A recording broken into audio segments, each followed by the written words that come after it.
Hello friends, मैं अशोक। आप सभी को मेरा नमस्कार। मैं उम्मीद करता हूं कि आप बहुत बढ़िया होंगे और बहुत अच्छे से पढ़ाई कर रहे होंगे और जो भी चीज़ें हैं, जो भी समस्याएं हैं आपकी ज़िंदगी से जुड़ी हुई, उन समस्याओं को टैकल करते हुए, क्योंकि देखिए एक आम इंसान का जीवन ही ऐसा कुछ होता है कि वो संघर्षों भरा होता है। एक पैर आप रखेंगे तो दूसरी समस्या सामने आएगी, दूसरा पैर रखेंगे तो तीसरी समस्या सामने आएगी। तो समस्याओं से नहीं घबराना है, हौसले बुलंद करके रखने और अपनी उम्मीद को ज़िंदा रखना। अपनी उम्मीद को नहीं खोएंगे तो आप अपने लक्ष्य को ज़रूर पालेंगे। भले आप धीरे चलेंगे, समय लगेगा, लेकिन आप अपनी मंजिल पे ज़रूर पहुँचेंगे, ज़रूर पहुँचेंगे। ठीक है, तो हम लोग SCF पढ़ रहे हैं, कोई भी उम्मीद नहीं छोड़ेंगे, बिल्कुल दम लगा के लगे रहेंगे, क्योंकि वैकेंसीज आने का समय हो रहा है। जैसे जैसे इलेक्शन होगा, ये भी एक दुर्भाग्य है कि हम लोग एक ऐसे देश में रहते हैं जहाँ पे एजुकेशन मॉडल को भी सीधा पॉलिटिकलाइजेशन कर दिया गया है, राजनीतिकरण कर दिया गया जिसको हम कहें कि क्योंकि जब सरकार को ज़रूरत होगी या वोट बैंक चाहिए होगा तभी वो वैकेंसीज आएंगी। फिर भी वो एक समस्या अलग की है।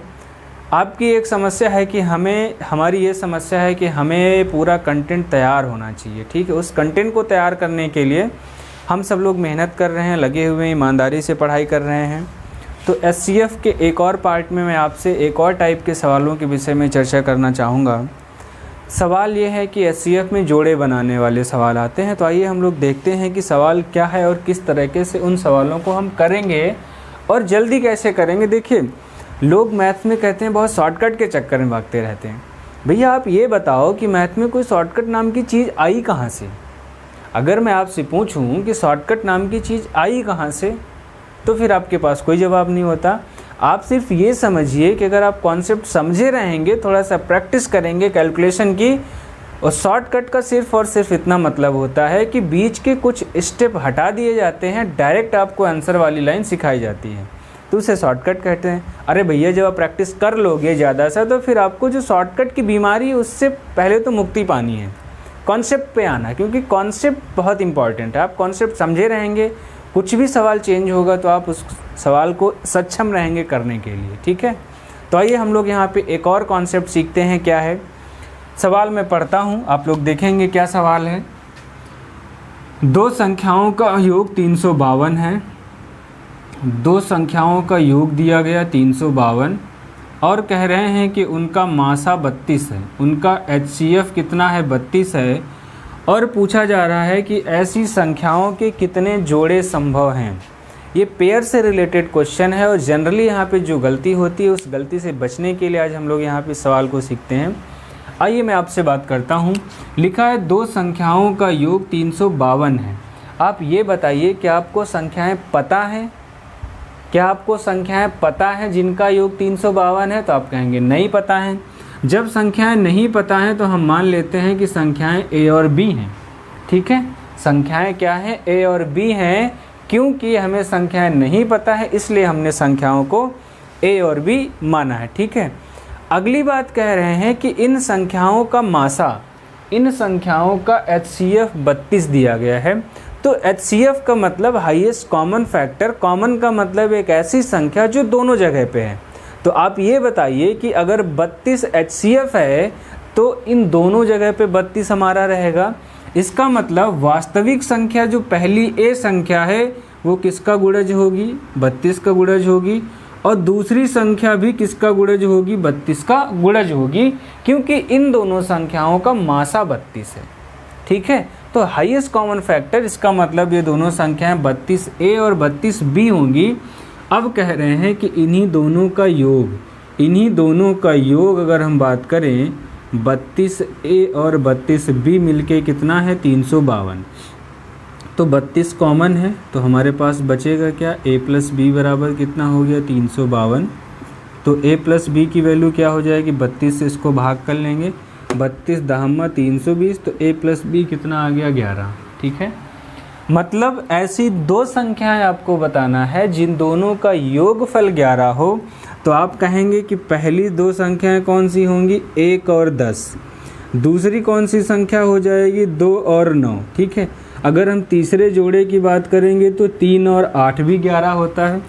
अगर हम अगले जोड़े की बात करेंगे तो 3 और 8 के बाद 4 और 7 भी हो जाएगा। एक और जोड़े की हम बात करेंगे तो 5 और 6 हो जाएगा। अगला जोड़ा बात करेंगे तो 6 और 5, चाहे उसको 5 और 6 लिखिए, 6 और 5। मतलब ये ऐसी दो संख्याएं हैं जिनका योग 11 है। मतलब ये ऐसे संभावित जोड़े हैं, जो पॉसिबल जोड़े हैं, पॉसिबल पेयर्स हैं, वो 1 और 10 हो सकते हैं, 2 और 9 हो सकता, 3 और 8 हो सकता, 4 और 7 हो सकता, 5 और 6 हो सकता। ठीक है, अब यहाँ पे हमें क्या पता करना होगा कि इनमें कौन सा जोड़ा वैलिड होगा, इनमें से कौन सा वैलिड पेयर होगा, जो मान्य पेयर होगा। अब देखिए, जोड़ा वही वैलिड होगा जो सवाल की कंडीशन को ना बदले, जो सवाल की कंडीशन को ना बदले। अगर किसी जोड़े में कुछ संख्या कॉमन होगी तो ठीक है, मासा को बदल देगी, क्योंकि 32 ऑलरेडी कॉमन है दोनों जगह पे। अगर यहाँ पे देखेंगे 2 और 9, अच्छा हम इसको हमने क्या माना है, ए माना है, और ये हमारे ए और बी ही तो निकले हैं, ये भी ए है और ये भी बी है। आप देखिए 32 ए और 32 बी है, इसका मतलब 32 तो दोनों जगह पे पहले से ही कॉमन है। अगर कोई और संख्या कॉमन होगी तो मासा को बदल देगी, इसलिए यहाँ पे ऐसे जोड़े छूट जाएंगे जहाँ पे कुछ कॉमन होगा। तो अगर हम पेयर की बात करें, जैसे एक और पेयर वही लिए जाते हैं जो को प्राइम नंबर्स होते हैं, जो सहभाज्य संख्याएं हो, जिन दोनों का मासा 1 हो। तो 1 और 10 में मासा 1 है तो ये भी वैलिड है, 2 और 9 में भी मासा 1 है, ये भी वैलिड है, 3 और 8 में भी मासा 1 है, 4 और 7 में भी 1 है, 5 और 6 में भी 1 है। इसका मतलब ये सारे संभावित जोड़े वैलिड हैं। तो इस सवाल में संभावित जोड़ों की संख्या 1, 2, 3, 4 और 5। तो संभावित जोड़ों की संख्या कितनी हो जाएगी, 5। ठीक है, तो यहाँ पे बहुत ही आसानी से समझे हम लोग। एक क्वेश्चन हम लोग और देखते हैं, क्या कह रहे हैं अगले सवाल में।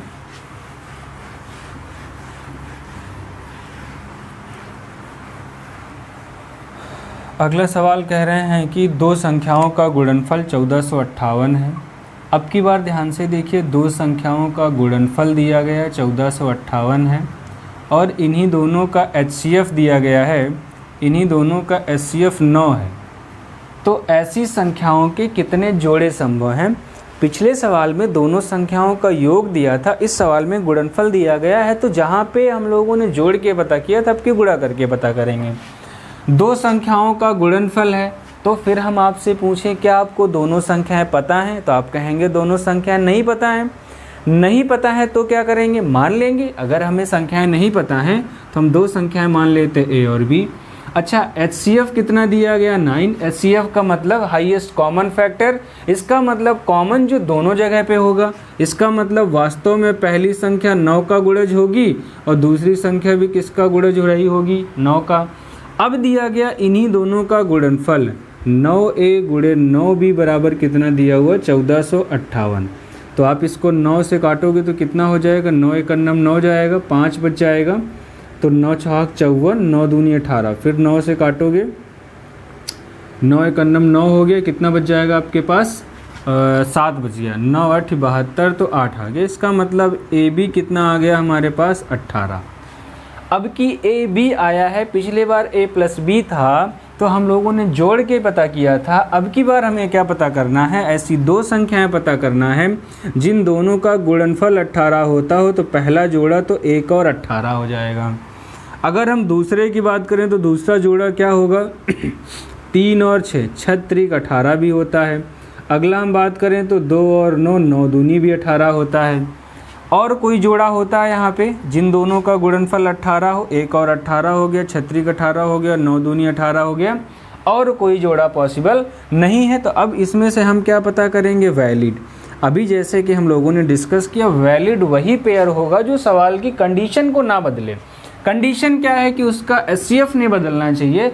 अगर किसी पेयर में कोई संख्या कॉमन है तो वो HCF को मल्टीप्लाई कर देगी, तो HCF हमारा बदल जाएगा। इसलिए अगर किसी जोड़े में कोई भी संख्या कॉमन है तो वो जोड़ा छूट जाएगा। जैसे 3 और 6 में देखें तो 3 कॉमन है तो ये वैलिड नहीं है। 2 और 9 में कॉमन कुछ नहीं है, मतलब ये को प्राइम नंबर है, इनका HCF 1 है तो ये भी वैलिड है। और 1 और 18 भी हमारा वैलिड है क्योंकि इनका भी HCF 1 है। इसका मतलब हमारे पास टोटल वैलिड पेयर कितने हो जाएंगे, 2। तो ऐसे बहुत सारे सवाल हैं, या तो योगफल कहेगा या फिर गुणनफल कहेगा। तो आप सभी लोग क्वेश्चंस को सॉल्व करेंगे एक क्वेश्चन और यहाँ पे लिखता हूँ, बढ़िया क्वेश्चन है थोड़ा सा, उसमें कुछ काम ज़्यादा है, कुछ स्टेटमेंट, कुछ सवाल को बड़ा कर दिया गया, बाकी कॉन्सेप्ट सेम है। क्या कह रहे हैं? दो संख्याओं के लासा एवं मासा, ध्यान से सुनेंगे सवाल को, दो संख्याओं के लासा एवं मासा का योग तथा अंतर क्रमशः। पहले लिखा है भैया लासा और मासा का योग। सवाल की पहली कंडीशन है, आप देखेंगे यहाँ पे लासा और मासा का योग कितना दिया गया 592, तथा अंतर दिया गया लासा और मासा का, तो लासा प्लस मासा अब की बार अंतर है, दोनों का अंतर दिया गया है 518।